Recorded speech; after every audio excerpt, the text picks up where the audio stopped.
보도록 하겠습니다. 시편 55편 1절 7절 말씀 보도록 하겠습니다.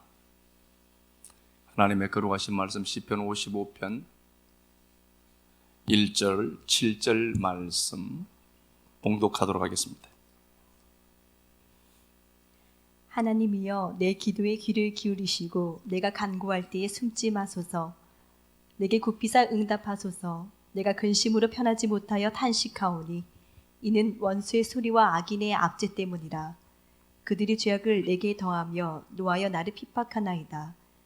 내 마음이 내 속에서 심히 아파하며 사망의 위협이 내게 이르렀도다. 두려움과 떨림이 내게 이르고 공포가 나를 덮었도다. 나는 말하기를 만일 내게 비둘기같이 날개가 있다면 날아가서 편히 쉬리로다. 내가 멀리 날아가서 광야에 머무리로다. 아멘. 기도하고 봅시다. 함께 기도해요. 하나님, 아수르의 흉룡하고 창이란 물이 유다 전체를 삼켜 겨우 숨구멍만 있을 때 히스기야가 불렀던 시편 46편을 당신 앞에 다시 한번 올려드립니다. 이사야가 침묵하시는 하나님, 일하지 아니하시는 하나님, 힘없는 하나님으로 오인했을 때, 내가 구하지 아니할 때도 나는 늘 너와 함께 있었다고 하신 그 말씀을 지금 아프고 힘든 식구들에게 들려주셔서 감사합니다. 당신이 나와 함께 하신다는 사실이 다른 그 어떤 것보다 큰 복으로 다가와서 임마누엘의 하나님 붙들고 힘있게 한 주 살아가게 하옵소서. 벼랑 같은 환경을 만난다 해도 뒤돌아서서 상처를 보지 않고 상황을 보며 눈물 흘리거나 좌절하지 않고 하나님께서 날 향해 베푸신 놀라운 새벽을 바라보는 동역자들의 믿음에 화답하시는 하나님 반드시 나타내도록 은혜 베풀어 주옵소서. 그리스도 되신 예수님 이름으로 기도드립니다. 아멘. 말씀의 제목을 마음이 아픈 다윗이라는 말씀의 제목으로 하나님의 말씀 함께 나누도록 하겠습니다. 방금 우리 안수 집사님이 기도하셨는데 요거 좀 하고 가야 될 것 같습니다. 요한복음 9장에 소경이 나와요. 소경이 나오는데 이 소경에게 실로암 연못에 가서 이제 씻으라 이렇게 되어 있죠. 실로암 연못, 실로아라는 단어에서 온 건데 보냄 받다는 단어입니다. 근데 실로암 연못에 가서 씻으라라고 하는데 이 실로암 물 근원이 우리 수요일날 한 거죠. 기혼샘하고 연결이 되어 있습니다. 이 기혼샘은 창세기 2장 10절에 나오죠. 에덴 동산에서 강이 4개로 흘러가고 있습니다. 에덴 물이 있는 곳은 제가 말씀드린 것처럼 하늘이다라고 되어 있죠. 샤마임입니다. 샤마임이 물이 있는 곳인데 이 물들이 있는 곳인데 에덴은 물들이 있습니다. 물이 시작되는 곳입니다. 그래서 이 에덴을 우리가 하늘이라고 하는 거다 그렇게 되어 있죠. 이렇게 하늘이다 하는데 여기 보면 4강이 있습니다. 빗손, 기혼, 히데겔, 유브라데 강이 있습니다. 강이 있는데 노아 홍수로 인해서 지각 변동이 생겼고 이런 것들이 다 이제 사라져 버렸습니다. 주님이 딱 2개를 남겨뒀습니다. 물론 그게 똑같다라고 하는 관점으로는 보지 말고요. 기혼샘을 하나 남겨뒀고요. 유브라데 강을 남겨놨습니다. 계시록 16장 12절에서 우리가 말씀을 나누었습니다. 유브라데 강물이 마르다. 하늘 물이 말라진 겁니다. 진리라는 물이 말라지니까 원수들이 보여지는 거라고 했죠. 자, 이렇게 돼 있어요. 기혼샘이 있습니다. 그러면은 날 때부터 소경된 이 사람이 주님이 여기까지 보냅니다. 실로암 못까지 보내죠. 보내서 이 양반은 실로암 연못에 가서 단지 10곳만 와서 나왔을까? 실로암 연못에 갔지만 이 실로암 물줄기가 기혼샘에서 연결된 것이고 이 실로암은 곧 에덴이었다는 걸 그가 알았을 것이고 이 에덴의 출처는 뭐예요? 하늘이죠. 하늘에서 보냄 받은 자의 음성으로 주님의 음성을 들었다는 소리겠죠. 그렇게 해서 그에게는 치유가 있는 겁니다. 그래서 하나님을 우리가 믿는데요, 대충 이렇게 믿고 그러지 말고 어차피 믿을 거면은 어차피 우리가 하나님 불러서 믿게 하시는 거라면은 이 말씀에 비중을 두시고 말씀이 가르치는 바, 목적하는 바를 우리가 추구하고 따라가야지 그냥 왔다 갔다 이게 그렇게 중요하지 않습니다. 이 실로암 연못에 주님이 보낸 의도하신 건 뭐죠? 그리고 10장에서 주님이 목자와 양의 관계를 설명을 하시고 내가 내 양들은 각각 이름을 불러내었다. 그러니까 이 양반은 주님의 콜링에 대해서 정확한 음성을 알고 있는 겁니다. 마음의 감동 정도가 아니라는 소리잖아요. 하나님의 말씀을 끌어안고. 제가 어제 그 양평에 가서 부흥회하고 이렇게 잘 하고 왔습니다. 그런데 그 식구들에게 미리 얘기를 안 한 이유는 가면은 또 돈 주거든요. 자꾸 돈을 주시고 하니까 우리 식구들 주문해서 삥 뜯어서 가는 것 같아서 너무 마음이 안 좋아요. 우리 식구들 주문이 돈이 내 돈이니까. 그래서 그럼 내 돈이 다 지 거란 말이야. 이게 아니고 그게 좀 아깝더라고요. 가면은 뭐 경비하라고 돈도 주시고 이러는데 그러실까봐 그냥 조용히 갔다 왔습니다. 그리고 금요일마다 거의 나가는데 제가 말씀을 안 드리고 그냥 그렇게 있다가 왔는데 좋아했는데. 자, 이제 말씀 보겠습니다. 시편 55편 1절 7절 마음이 아픈 다윗. 시편 55편은 압살롬 반역 때에 지은 시입니다. 압살롬 반역 때에 지은 시입니다. 그러니까 색채 전체가 어둡죠. 아픕니다. 그래서 1절만 우리가 딱 시작하는 도입부만 보더라도요, 다윗은 굉장히 아픕니다. 내 기도에 귀를 기울여 주세요. 1절에 보니까 귀를 기울이라는 겁니다. 기울여 달라. 하나님 말씀 좀 잘 들어달라는 거죠. 내 기도를 좀 잘 들어주세요. 안 듣고 있는 것 같죠? 그러니까 그 얘기를 하겠죠. 내가 간구할 때 숨지 마소서. 기도하고 간구합니다. 절박하다는 소리겠죠. 내게 굽히사 응답하옵소서. 이 굽히사 카샤브 경청해달라는 겁니다. 하나님 여기만 집중해 주세요. 경청해 주세요. 간절하죠? 카샤브입니다. 아주 내게만 집중해 달라는 겁니다. 하나님 저 사람 이 사람 보지 말고 내게만 좀 집중해 주세요. 간절하죠? 내가 근심으로 편하지 못하고 탄식합니다. 너무 아프다는 겁니다. 탄식합니다. 지금 탄식하고 있습니다. 상황이 아주 어렵죠? 이런 상황입니다. 원수들은 그에 반해 다윗에게는 이런 상황인데 그에 반해 원수의 상황은 어떤가를 보니까 2절에 원수는 굉장히 많은 힘을 갖고 있는 걸로 보입니다. 3절에 이는 원수의 소리와 악인의 압제 때문이다. 그렇죠. 원수들은 강성합니다. 다윗의 상황은 그렇고요. 다윗을 치는 원수들을 보니까 원수들은 지금 휘파람 불고 있는 겁니다. 얼마나 그가 고통스러웠는지 두려움과 떨림이 내게 이르고 두려움과 떨림이 내적으로 외적으로 다 힘들다는 거죠. 이미 공황 상태까지 온 겁니다. 그래서 얼마나 그랬으면 비둘기 같이 날아갈 수만 있다면 이 상황 피하고 싶다.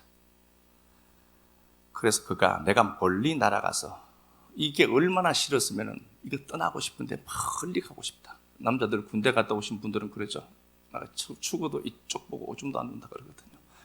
그런 마음입니다. 우리 희찬이는 더 그럴 것 같아요. 전방에 갔다 와서 8절 내가 나의 피난처로 가서 폭풍과 광풍을 피하리로다. 이렇게 되어 있습니다. 상황이 어렵고 힘듭니다. 가장 큰 이유가 뭔가 보니까 자기 자식이 자기에게 칼을 겨눈 것도 맞겠지만 더 중요한 것은 12절에 이렇게 나와요. 12절에 읽어봐. 나를 책망하는 자는 원수가 아니라 원수일진데 내가 참았으리라. 예, 다윗과 대적 관계에 대척점에 있던 사람이 아니다는 겁니다. 그의 아들이었고 또 원수가 아닌데 원수라는 소리죠. 여기서 나온 것은 아비도벨을 얘기하는 겁니다. 아히도벨이죠. 이 아히도벨은 최고의 지략가입니다. 이 사람이 자기와 다윗과 원수는 아닌데요. 원수는 아닌데 원수라는 거예요. 제게 이석구 안수 집사님은 원수가 아닌데 저분이 꼭지가 돌아서 이권능 목사에게 원수가 된 거예요. 이런 상황인 겁니다. 안 그래요? 예, 그렇지 않습니다.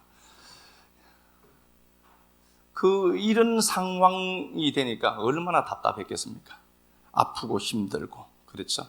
자, 이런 상황이었는데 다윗이 하는 말을 보고, 다윗은 우리가 굉장히 영성이 있다라고 믿죠. 다윗이 했던 말들을 추적해서 보겠습니다. 9절에 보니까 그들을 멸하소서, 그들의 혀를 잘라버리소서, 그들을 멸을 해라, 혀 잘라라, 혀를 잘라버리세요. 이게요, 별것 아닌 것처럼 보이죠? 9절에 보니까 분명히 다윗이 그렇게 얘기합니다. 하나님, 저놈들 멸망시켜 주옵소서. 그리고 그들의 혀를 잘라버려 주옵소서. 이것도 형태가 피헬령입니다. 피헬령은 능동 강조입니다. 강력하게 그렇게 얘기했던 겁니다. 그냥 성질 나니까 좀 했던 게 아니라 강력하게 하나님, 저놈들 혀 다 잘라버려야 됩니다. 강력하게 자기 의지를 갖고 자기의 그 행동 상태를 강조할 때 썼던 단어가 피엘이거든요. 피엘령으로 쓴 겁니다. 이런 말 하면 안 되죠. 예수 믿는 사람들은 용서하고 해야 된다. 하나님 용서해라고 했으니까. 그런데 이 양반은 저놈들을 멸망시켜 주세요. 그리고 혀 잘라버리세요. 15절에 한 번 더 가서 보겠습니다. 사망이 갑자기 그들에게 임하게 해주세요. 사망이 갑자기 그들에게 오게 해주세요. 급절이죠. 급사죠. 급사. 갑자기 심장마비 걸려서 돼지게 해주세요. 이 얘기한 거예요. 하나님 가다가 갑자기 그러더니 돼지게 해주세요. 그렇게 얘기를 한 겁니다. 사망이 갑자기 그에게 임해 산채로 지옥 가도록 해주세요. 얼마나 그랬으면은 하나님, 저놈들 살아있는 그 상태 산채로 지옥 보내주세요. 그래도 우리가 아무리 화나도 이 정도는 안 하거든요. 산채로 지옥 보내주세요. 저희들 죽어서 가는 지옥이 아니라 그냥 산채로 하나님 저것들 지옥 보내세요. 22절 중반을 보니까 피를 흘리게 하며 속이는 자들은 그들의 날에 반도 살지 못하게 하며 명대로 못 살도록 도와주세요. 그냥 그 얘기죠. 23절에 사람이 이 땅에 올 때는요, 자기 수명을 갖고 옵니다. 거기는 늘리거나 더 할 수가 없죠. 그걸 이제 아브라함이 기운이 다하여 라고 되어 있는데, 그 기운이라는 단어 자체가 아니라 갖고 있는 생명의 연한을 얘기하는 겁니다. 이 권능이 80까지만 살아 라고 하면 80 이상 못 살아요.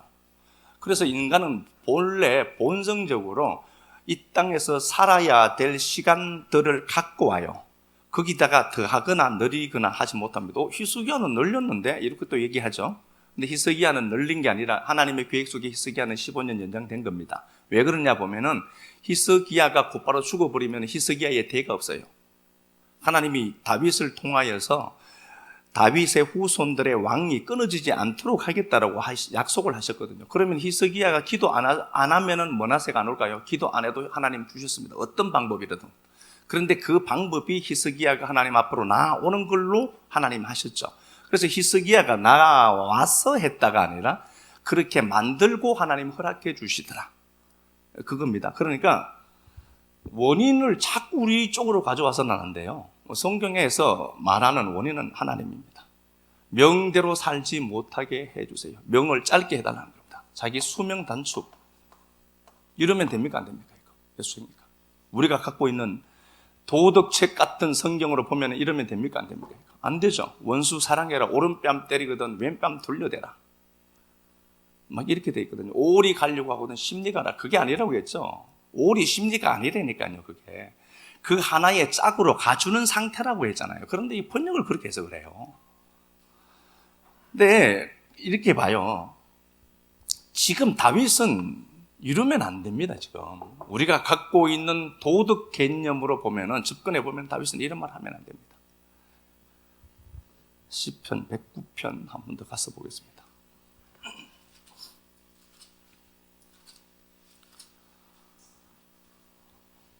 대적만 바뀌었습니다. 시편 109편. 사울입니다. 여기 보니까 다윗이 그렇게 이야기합니다. 4절에 나는 사랑하는데 그들은 나를 미워하고 대적합니다.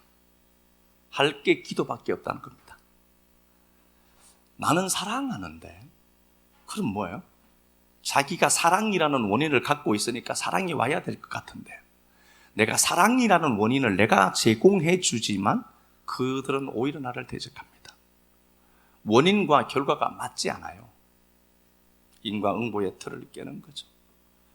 그들이 악으로 나의 선을 갚고 미워함으로 나의 사랑을 갚았습니다. 7절부터 얘기합니다. 그가 심판받을 때 죄인 되게 하시고 그들이 기도하거든 죄가 되게 해주세요. 기도가 죄가 되게 해주세요. 8절 그의 연수를 짧게 하시고 전문가입니다. 이 양반. 오래 못 살게 해달라는 거죠. 연수가 짧게 해주세요. 다윗은 이 부분에 대해서 전문가입니다. 9절에 그의 자녀는 고아가 되게 해주세요. 아내는요 과부 되게 해주세요. 자녀들은 유리 구걸하고 피로 먹게 해주세요. 계속해서 이어지는 말이 아내는 과부 되고 자식은 거지 되게 해주세요. 그리고 11절에 모아둔 그 돈도 고리 대금업자한테 삥 뜯기게 해주세요. 그렇게 되어 있죠. 11절에 모아둔 그 돈도 다 뜯기게 해주세요. 그리고 더 심각한 것들을 또 얘기합니다. 12절에 그런데 불쌍히 여겨서 누군가가 돕도록 하지 못하게 해주세요. 고립이죠. 거기다가 그 후손들은 끊어지게 해주세요. 대가 없도록 해주세요. 가장 무서운 거죠, 이거. 그리고 15절에 그 제약을 항상 야훼 앞에 있게 하사 그들의 기억을 땅에서 끊어소서. 그들이 이 땅을 다녀간 기억마저도 없도록 사람들에게서 지워버리세요. 이 군뱅이가 한 생을 살고 갔는데 한 사이클 살고 갔는데 그래도 우리 목사님이 그때 야 이거 잘했지 라고 누군가가 우리의 삶을 추억하고 더듬어 줄 수 있어야 되는데 왔다 간 흔적도 없는 거예요. 초대 교회 이권능 목사가 우리 초대 교회 담임 아니었나? 그때 개척 멤버가 윤 장로님하고 장승민 장로님이고 이석구 안수지사님이고 그분들 아니었나? 그랬나? 이거죠. 전혀 감각도 없이 싹 다 지워버린 거예요. 이런 상태입니다. 그러니까 시편 109편에서도 다윗은 사울을 보고 사울과 그 가족 거기까지 완전히 하나님 사글이 다 없애주세요. 이렇게 얘기했습니다. 정통적인 기독교 관으로 보면은 다윗은 분명히 이러면 안 됩니다.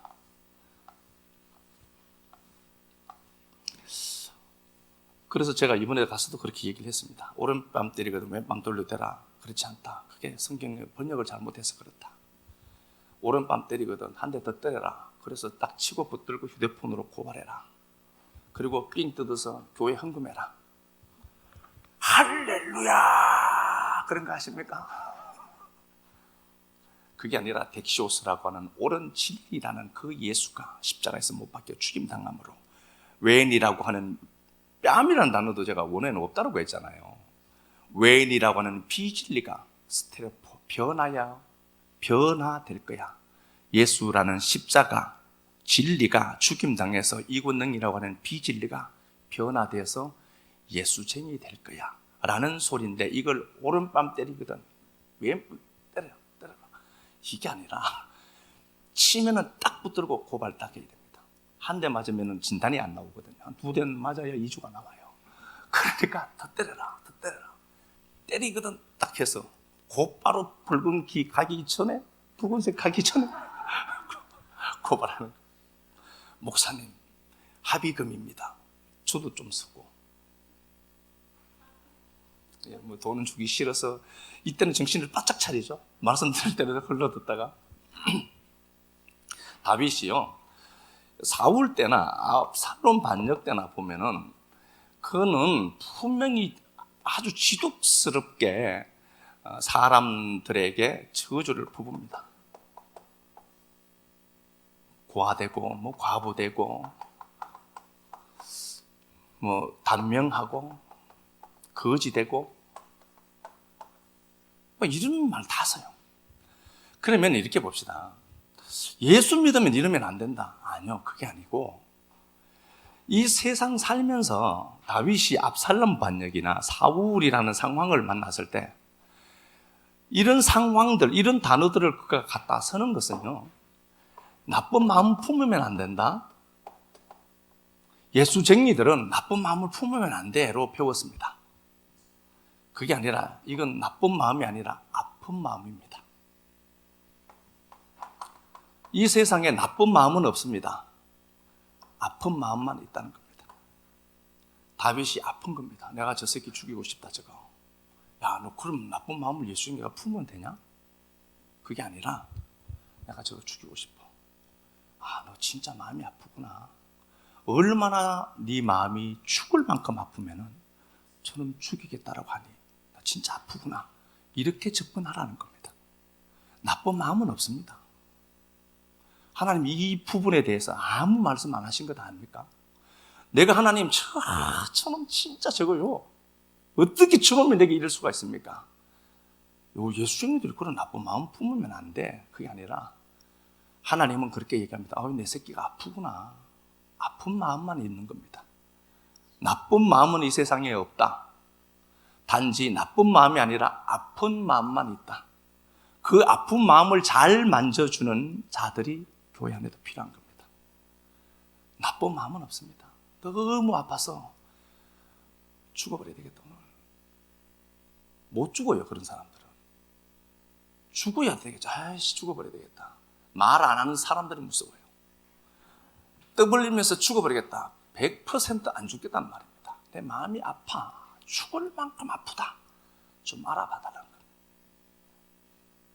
하는 사람이 딱 생각이 나네. 그러니까 아픈 마음은 있지만 나쁜 마음은 없다. 그래서 우리가 복음을 안다라고 하면은요, 여러분들은 접근할 때 그런 나쁜 마음을 예수쟁이들이 품으면 안 돼. 또 말씀도 잘 걸어요. 잠언 6장 27절에 불을 품으면은 네가 불을 품으면 네 옷 탄다 했다. 너 절대 그런 마음 품으면 안 돼. 속은 부글부글 끓었으면 미치겠는데.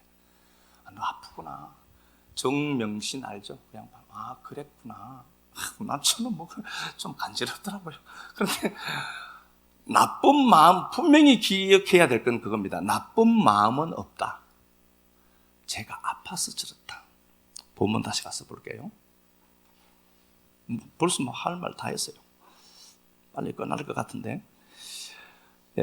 시편 55편 4절. 내 마음이 내 속에서 심히 아파하며 사망의 위험이 내게 이르렀도다. 다윗이 그렇게 얘기한 겁니다. 하나님, 내가 마음이 아파서 그래요. 나쁜 마음이 있어, 다윗아, 네가 어떻게 네가 이럴 수가 있냐? 네 같은 영성을 가진 자가 어떻게 네가 이럴 수가 있니?로 하나님 묻지 않습니다. 네가 아프구나, 내 새끼가. 내 새끼가 아프구나. 내 새끼가. 하나님이 우리 아버지인 거 믿습니까? 그 아버지가 오늘 70점 맞아러 오는데 못 맞았지? 엎어. 매일 2개 패기만 하느냐? 그렇지 않다. 그분은 우리 아버지다. 누가복음 15장을 보면은요. 누가복음 15장 가서 봅시다. 이거 잘 알죠?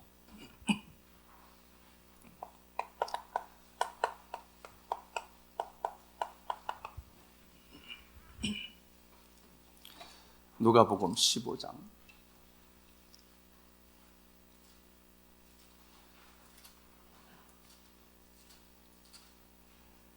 3절. 예수께서 그들에게 이 비유로 이르시되 너희 중에 어떤 사람이 양 100마리가 있는데 그 중에 하나를 잃으면 99마리를 들에 두고 그 잃은 것을 찾아내기까지 찾아다니지 아니하겠느냐. 또 찾아낸즉 즐거워 어깨에 메고 집에 와서 그 벗과 이웃을 불러 모으고 말하되 나와 함께 즐기자. 나의 잃은 양을 찾아내었노라 하리라. 내가 너희에게 이르노니 이와 같이 죄인 한 사람이 회개하면 하늘에서는 회개할 것 없는 의인 99으로 말미암아 기뻐하는. 이 말씀 잘 아는 말씀입니다. 11절 한번 가서 봅시다. 또 이르시되 어떤 사람에게 두 아들이 있는데 그 둘째가 아버지에게 말하되 아버지여 재산 중에서 내게 돌아올 분깃을 내게 주소서 하는지라.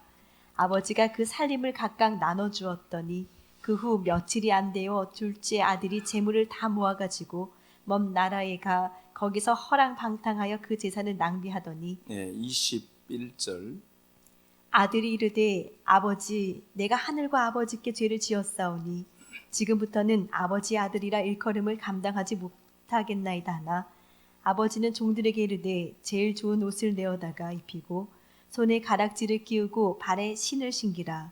그리고 살찐 송아지를 끌어다가 잡으라. 우리가 먹고 즐기자. 15장을 보는 포인트가 그렇습니다. 우리가 하나님께 돌아가자, 회개다 이렇게 얘기하는데 그런 얘기가 아니라고 했습니다. 백은 전체입니다. 백은 성전된 수라고 했잖아요. 여기에 있는데 하나가 이 세계가 아니구나를 알아먹은 겁니다. 백을 맞춘다는 개념이 아니라고 했잖아요. 백으로 있는 이 중에 하나가 있습니다. 있는데 이 99이라고 하는 사람들이 상정해둔 세계가 틀려먹은 걸 아는 겁니다. 유대사회, 율법주의 세계가 이게 아니구나 알아먹었습니다. 복음에 대해서 눈을 뜬 거라고 했어요. 그래서 이게 나온 겁니다. 이 세계에서 나온 거라고 했습니다.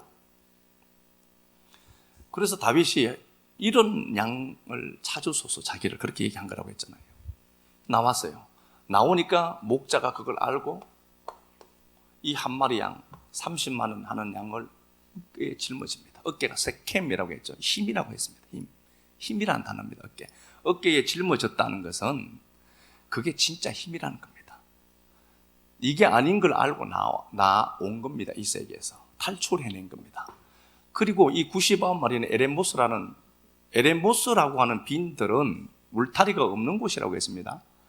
99마리 그냥 내버려 뒀다니까요. 그리고 이 한 마리 양을 어깨에 짊어지고 집으로 갔단 말입니다. 그러면 91마리는 어떻게 되는 거예요? 그냥 방치된 거예요. 이 한 마리 양 얻고 가서 양 한 마리 30만 원인데 동네 가서 잔치하잖아요. 300만 원 썼다고 하더라고요. 저한테 계산 써왔더라고요. 그러니까 한 마리 값을 능가하는 것을 잔치를 해요. 누구 때문에? 이 한 마리 때문에. 그러면은 자, 제가 이런 것들을 갖고 말씀을 나누었었고요. 뭐 아시는 것 같이. 우리는 양인데 목자가 있고 양이 있습니다. 그런데 양이 금방스러워집니다. 양이 목자를 찾아간다라고 생각합니다. 그렇지 않습니다. 3절에 반드시 사람이 양을 찾아가는 겁니다. 목자이신 그가 우리를 찾아가시는 거예요. 목자가 우리를 찾아온 겁니다. 찾아오니까 15절, 11절 이하 말씀에 당자가 아버지께로 가는 겁니다. 그러면 당자가 봐라 가더라가 아니라 아버지가 찾아와서 아버지의 액션이 있었기에 당자가 액션을 취하더라. 그렇게 말해야 맞죠. 회개하자 이런다니까. 그게 아니라 그가 찾아온 거예요. 이 권능리를 찾아온 거예요. 양은요 멀리도 못 봐요. 혼자 있으면 공황 상태에 빠진다니까요. 양은요. 그리고 이 공황 상태에 빠지면 희뜩 뒤집어져요. 그때 목자가 기름을 바르면 정신이 들거든요. 양은. 그 양이 사람을 못 찾아가요. 목자를 못 찾아간다니까요. 목자가 양을 찾아오니까 양이 반응하는 거예요. 목자가 양을 부르니까 양이 목자 음성이네 알고 화답하는 거지 찾아가지 못해요. 이미 그 양이 있으니까. 그래서 이게 뭔가 보니까 사람이 양을 찾아오니까 그 양이 그 목자를 찾아가는 겁니다. 왜 그렇죠? 탕자가 아버지 앞에 가서 쪽팔려서 이제 아들이라 소리는 못 듣겠다 이제 종으로 보세요 라고 하니까 이 내 아들은 누구란 소리예요? 자기 새끼란 소리예요. 하나님 그렇게 보십니다. 우리요. 하나님은 여러분을 그렇게 보세요. 늘 성공하느냐 성도가 아니라니까요. 늘 성공하지 못합니다. 내 편 되어 주시니까 성공하는 거지. 그 하나님, 야, 너 임마, 이 새끼 안 그런다니까요. 그 하나님이 내 아버지여서 가장 좋은 걸 공급해 주기를 원한 겁니다. 그래서 가끔 잘 되라고 회초리 한 번씩 때리지만 그 자체가 아니란 말입니다. 그분이 내게 오시니까 내가 반응해서 가는 거라고 했잖아요. 그렇죠. 그 얘기입니다. 아버지거든요. 그러니까 그 아버지 앞에 다윗이 고통스럽게 얘기하는 겁니다. 하나님, 아버지 보세요. 저 새끼들 저거 다 죽어버리게 해주세요. 마누라 과부되고 모아둔 돈 다 날아가게 해주시고. 그때 아버지는 아는 겁니다. 저놈이 너무 마음이 아프구나. 너 임마 그런 마음 품으면 안 돼가 아니라 얼마나 아프면 네가 그런 소리 하냐. 가만히 있어라. 내가 가서 해결해 줄게. 어떤 새끼고 아버지가 간 거야. 그 얘기를 하니까요. 뭐 네가 맞을 짓 했으니까 그렇지. 그렇게 얘기하지 않는다니까. 꼭 들떨어진 남편들이 그러죠. 내가 들어보니까 당신도 잘못이 있네. 그러면 안 돼요. 그러니까 가만히 있어. 어떤 새끼고 그거. 그 얘기를 하니까 더 이상 뭐 얘기를 못 하겠어요. 그러니까 나쁜 마음은 없다. 아버지 앞에. 아픈 마음만 있다. 그 아픈 마음을 아버지에게 얘기하는 거죠. 그래서 시편 55편 22절에도 네 짐을 야훼께 맡겨라. 샬라고 던져라. 그냥 아버지 앞에 툭 던져놔. 그분이 알아서 하니까 야, 그거 맡긴다는 건 좀 조심스러운 것도 갖고 있죠. 맡겨야 되겠다. 뭐 잘 맡겨야 되겠다. 이게 아니라 내 힘으로 안 되니까 휙 던져버리는 거예요. 샬락. 아버지 앞에 그냥 툭 던져. 그분이 해야지만 네가 뭘 하냐. 그 짐이라는 단어도 이게 운명이라는 단어도 같이 갖고 있어요. 네 운명 그거 안 풀리지? 아버지 앞에 툭 던져놔 그냥. 그러면은 네 요동이라고 함을 허락하지 아니할 것이다. 그렇게 되어 있는데요. 하나님이 내 편 되어 주셔서 하나님이 내 인생을 열어 가시고 봉양한다는 뜻입니다. 하나님이 우리를 섬겨서 우리를 공급해 주시는 하나님으로 나오는 거예요. 그러니까 오늘 이 본문을 보면서 그렇게 꼭 생각해야 됩니다. 나쁜 마음은 없다. 누군가가 그런 소리를 하거든. 아, 많이 아프구나. 마음이 많이 아프구나. 그리고 그 손 붙들고 그러면 안 되는데 예수쟁이가 이런 사가지 없는 말 하시면 안 돼요. 아, 그렇게 힘들구나. 그래, 괜찮다. 그분 네 아버지 아니냐. 아버지 앞에 무슨 소리 못 하겠어요. 얘기해라. 우리가 잘못하면은 우리가 욥기를 보면서 인과응보, 제가 그거 없다는 게 아닙니다. 그 위에 인과응보라는 틀 위에 또 다른 하나의 법칙의 세계가 있다. 그 세계를 찾자는 거였죠. 그러니까 이것 자체가 필요 없다라고 하는 거 아닙니다. 저는 도덕 폐기론자가 분명히 아닙니다. 자, 우리 말씀 가서 한번 봅시다. 욥기 한번 가서 봅시다. 1장. 이거 물론 욥기 전체는 율법의 의를 부수시는 하나님입니다. 뭐 다른 얘기가 없고요. 내가 잘했다. 내가 하는 걸 하나님은 부숴서 당신의 의로 만들어내는 일을 하는 겁니다. 근데 다른 관점을 한번 봅시다. 1장 8절. 야훼께서 사탄에게 이르시되 내가 내 종 욥을 주의하여 보았느냐. 그와 같이 온전하고 정직하여 하나님을 경외하며 악에서 떠난 자는 세상에 없느니라. 사탄이 야훼께 대답하여 이르되 욥이 어찌 까닭없이 하나님을 경외하리이까. 예, 하나님이 욥을 온전하고 정직하다 이렇게 얘기를 하죠. 하나님도 인정한 겁니다. 욥을 인정한 겁니다. 근데 욥이 1장을 보면은 욥을 구성하고 있는 울타리를 완전히 걷어내요, 하나님이. 욥의 삶의 바운더리가 있습니다. 울타리가 있습니다. 욥, 자식들, 그리고 거기에 반해 있던 그 모든 재물들, 이 모든 것들, 소유들이죠. 이것들이 있어요. 이 울타리가 있습니다. 인간 세상에서 가장 인간들이 발명한 게 뭐 차도 있고 여러 가지가 있지만 가장 훌륭한 발명품이 뭐냐? 도덕입니다.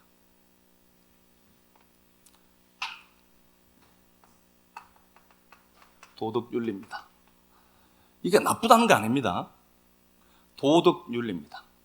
그래서 어느 나라거나 모든 사회 시스템은 도덕윤리라는 프레임 안에 그 프레임 틀을 갖고 그걸 잣대 삼아 가고 있습니다. 욥도 그랬습니다. 도덕윤리라고 하는 울타리가 있는데 하나님이 그걸 하나 걷어내 보는 겁니다. 무슨 성경이 공자가 말한 책도 아닐 텐데 울타리를 걷어내 보는 겁니다, 하나님이. 그런데 이 도덕윤리 차원에 붙들려 있는 인생들이 욥의 친구였습니다. 그들이 욥이 엄청나게 힘들어집니다.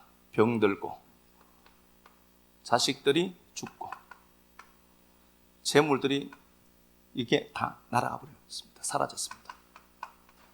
욥의 세 친구가 옵니다. 2장 11절 가서 볼게요.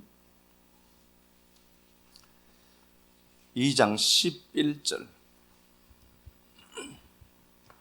그때의 욥의 친구 세 사람이 이 모든 재앙이 그에게 내렸다 함을 듣고 각각 자기 지역에서부터 이르렀으니 곧 대만 사람 엘리바스와 수아 사람 빌닷과 나아마 사람 소발이라.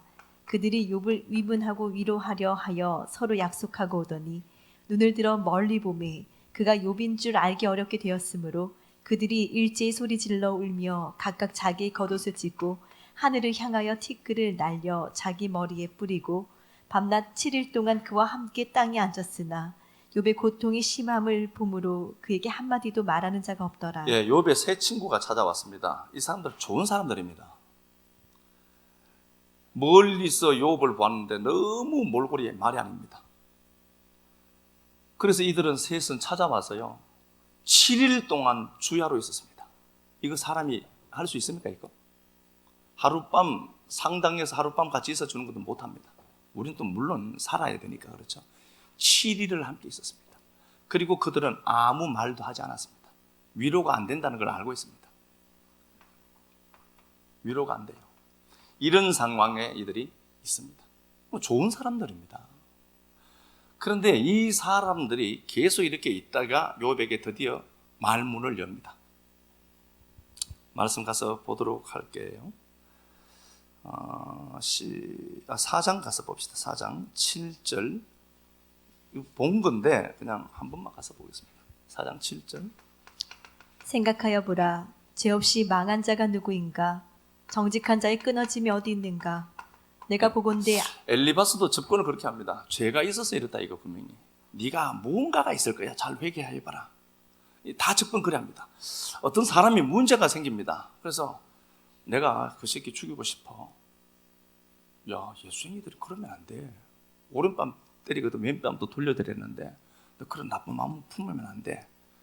요렇게 접근합니다. 아, 너 아프구나. 죽일 만큼 아프구나. 그럼 죽일 만큼 아프네. 내가 만나면 싸가지 없는 그런 사대기 한 대 때릴게. 이래야 돼요. 그런다고 해서 때리라는 소리가 아닙니다.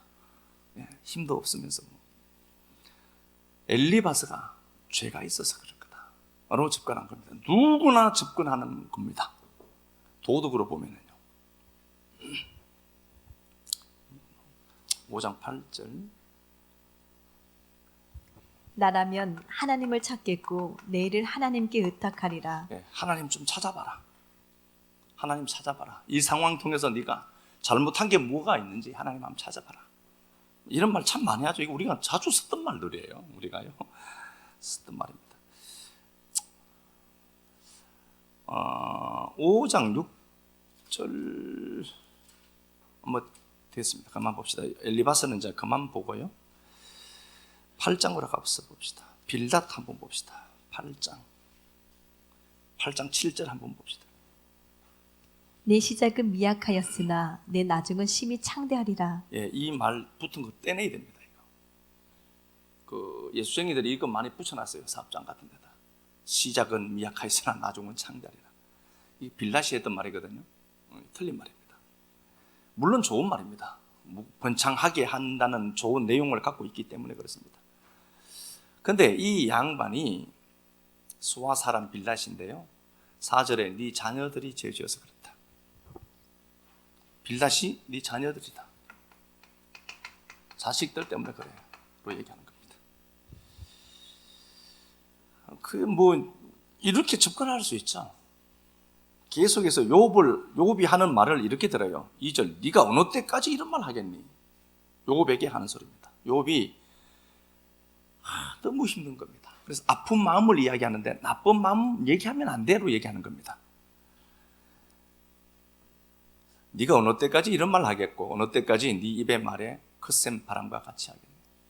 쓸데없는 말 자꾸 한다는 겁니다. 주둥이만 살았다. 그러는 거예요. 보고요.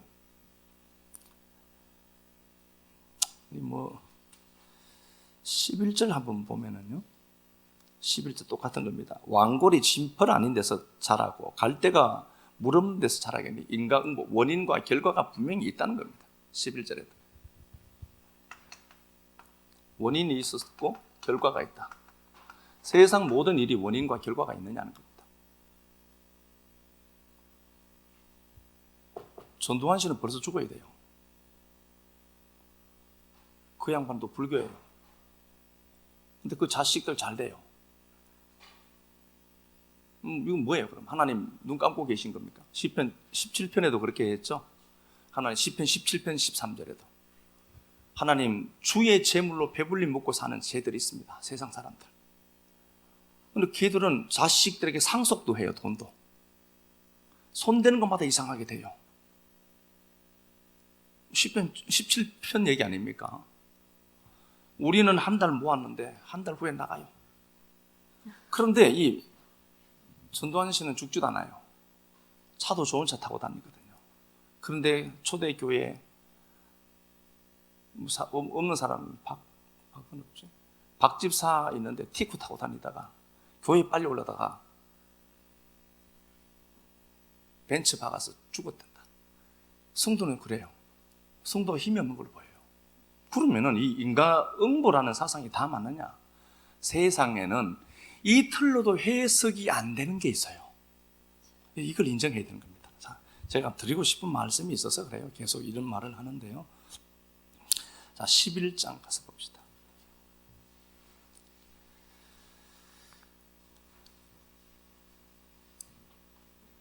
(3절) (4절) 내 자랑하는 말이 어떻게 사람으로 잠잠하게 하겠으며 내가 비웃으면 어찌 너를 부끄럽게 할 사람이 없겠느냐. 내 말에 의하면 내 돈은 정결하고 나는 주께서 보시기에 깨끗하다 하는구나. 예, 소바를 말에는 욥이 죄도 없다. 나는 깨끗해 로만 들린 겁니다. 야, 너 진짜 큰 문제다 이거. 야, 네가 지금 이런 상황이면은 분명히 뭔가가 있을 텐데 너 자꾸 깨끗하다라고 하면 어떡하니? 이렇게 접근합니다. 근데 봐요, 이 세 친구가 와서 7일 동안 있으면서 아무 말도 하지 않았습니다. 굉장히 수준 있는 사람들입니다. 우리 못해요. 아무리 많은 큰 위로자여도 이거 못한다니까요.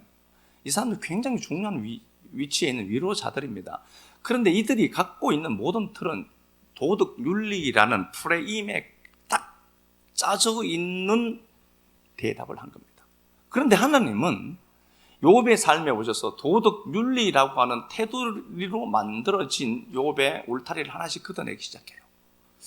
그러니까 욥은 도덕 윤리라고 하는 이 차원으로 해석이 안 되는 뭔가가 있는데 해석이 안 되고 있어요, 지금. 무슨 말인지 알죠? 이걸로 다 해석이 되어야 하는데 이걸로도 해석이 안 되는 자기 삶을 맞닥뜨린 겁니다. 그게 욥이에요. 이 뭐지?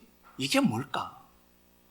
분명히 권성징악이라는 구조, 분명히 인과응보라는 틀이 맞는 것처럼 보이는데 자기 삶을 인과응보라는 틀로 놓고 보니까 해석이 안 되더라. 그런데 이놈들은 와서 자꾸 그 틀로 이야기하더라. 욥은 환장하는 겁니다. 그 틀로 해석이 안 되는 내 삶을 내가 지금 맛보고 있는데 니들이 자꾸 그 틀을 갖고 이야기하면은 말이 안 되는 소리다. 그래서 얘네들을 듣기에는 욥은 죄가 없다라고 하는 걸로 들린 겁니다. 욥기 16장 1절.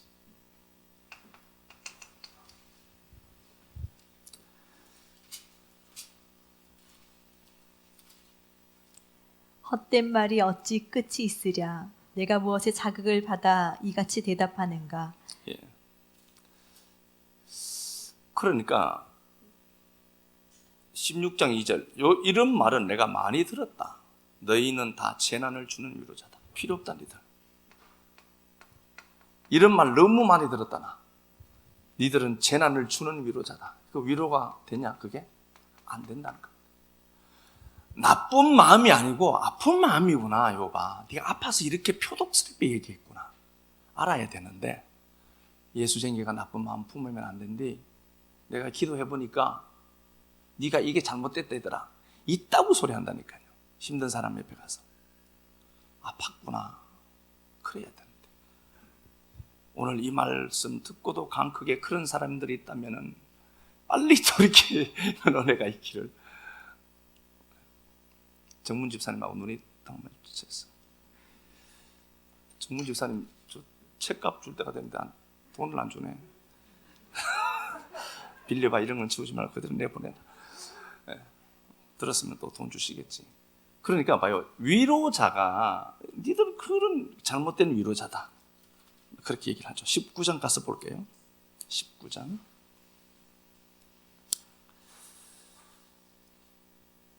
19장에 보면은 욥이 또 그렇게, 욥의 대답이죠. 그렇게 얘기합니다. 4절 한번 가서 봅시다. 4절 2절 갔어. 보고 4절 갔어. 너희가 내 마음을 괴롭히며 말로 나를 짓부수기를 어느 때까지 하겠느냐. 마음을 괴롭게 하고 아픈 마음을 니들은 나쁜 마음이라고 접근하고 눌러 뭉갠다, 그 소리죠.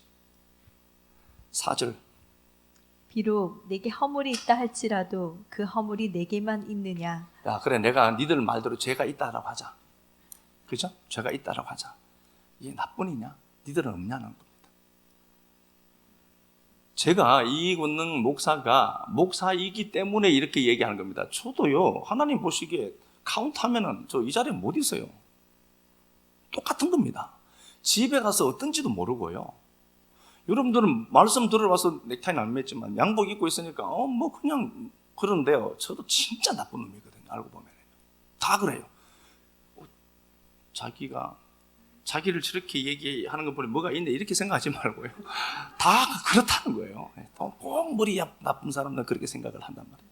자, 이렇게 돼 있습니다. 야, 내가 죄가 있다라고 하자. 그럼 니들은 없냐? 그러니까 그래서 욥이 하나님 앞에 원망한 겁니다. 욥의 원망은 차원이 다른 원망입니다.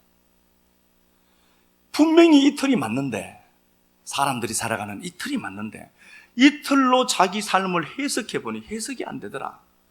그래서 하나님도 원망해보고 이건가 저건가 뭐 다른 하나의 법칙을 찾으려고 몸부림치는 과정에 원망한 겁니다. 38장, 욥기 38장.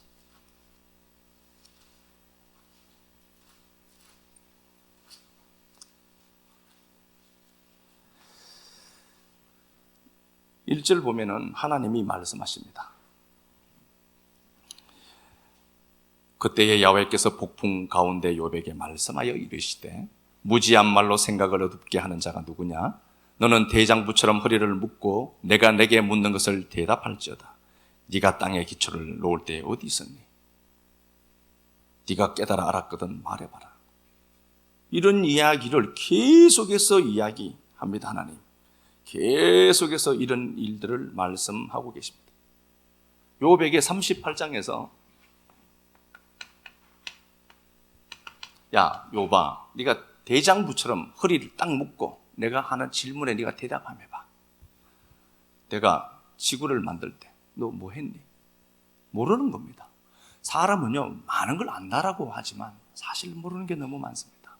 욥에게 이 많은 말씀을 하시는 하나님의 의도하시면 그겁니다. 욥아, 내가 하나님인데 네가 생각하고 있는 이성, 네가 갖고 있는 그 프레임이라고 하는 어떤 틀들이 다 있어요. 사람들이 어떤 틀들이 있는데 그 네가 갖고 있는 이성과 네가 갖고 있는 지식의 체계나 이런 것들에게 다 담기는 게 나라면은 그게 하나님 맞니? 하나님 맞습니까? 이 권능이가 아는 하나님, 이게 전부다 아니라니까요. 그 하나님은 무한광대하셔서 우리가 감히 도저히 다 담을 수 없는 하나님이십니다. 욥에게 그 얘기하는 겁니다. 야, 내가 네 수준의 네 이해력, 네가 갖고 있는 사고의 틀, 크기, 거기에 다 담긴다면 내가 무슨 하나님이니 그게 쪽팔리게. 그 하나님은요, 우리가 생각하는 것도 뛰어넘는 분이시고 우리가 어떤 프레임에 딱 가둔다고 해서 가둬질 자도 아니에요.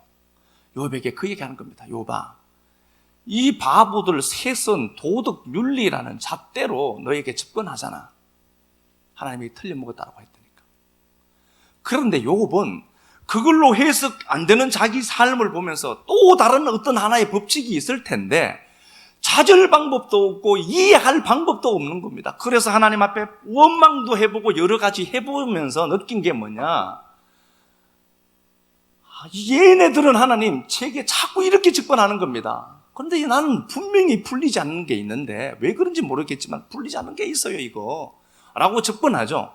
그러니까 하나님이 나타나서 야, 그 위에 은혜의 법칙이라는 게 있다. 원인이 없는 결과를 누리는 게 예수쟁이라는 겁니다. 그래서 우리가 욥의 세 친구들은 네가 이래서 이래, 마음이 아파서 얘기를 하잖아요. 네가 그래서 그렇잖아 로 접근하는 겁니다. 이제 하나씩 내려놓자. 그렇게 접근하는 것 하나씩 내려놓자. 너도 죄인이고 나도 죄인이다. 그럼에도 불구하고 하나님 내 편에 오셔서 나 위에 십자가 지시고 죽임당하셔서 내 편 되어주신 그 은혜, 너도 그 은혜의 혜택 받고 나도 그 은혜의 혜택을 받고 있는 자다. 그리고 그분은 우리 아버지 아니냐. 집에 자식들이 있어도 꼴통들이 꼭 있다니까요. 그래도 아버지거든. 이들이 접근하는 방법이 달라요. 그렇죠? 그래서 오늘 이 말씀 들으시고요, 누군가가 아픈 마음을 나쁜 마음처럼 얘기하죠. 제가 미워요 막 이러잖아요. 그런 마음 품으면 안 돼가 아니라 많이 아프구나. 그런데 이렇게 얘기하면 꼭 또 이걸 이용해 먹으려고 하는 인생들이 있어서 그게 문제란 말이에요. 야, 이 사람들의 말은 참 이게 양면이 있어요, 그죠? 근데 이렇게 꼭 들으시고요, 오늘 이 본문을 통해서 다윗이 또 그친 말을 쏟아냅니다.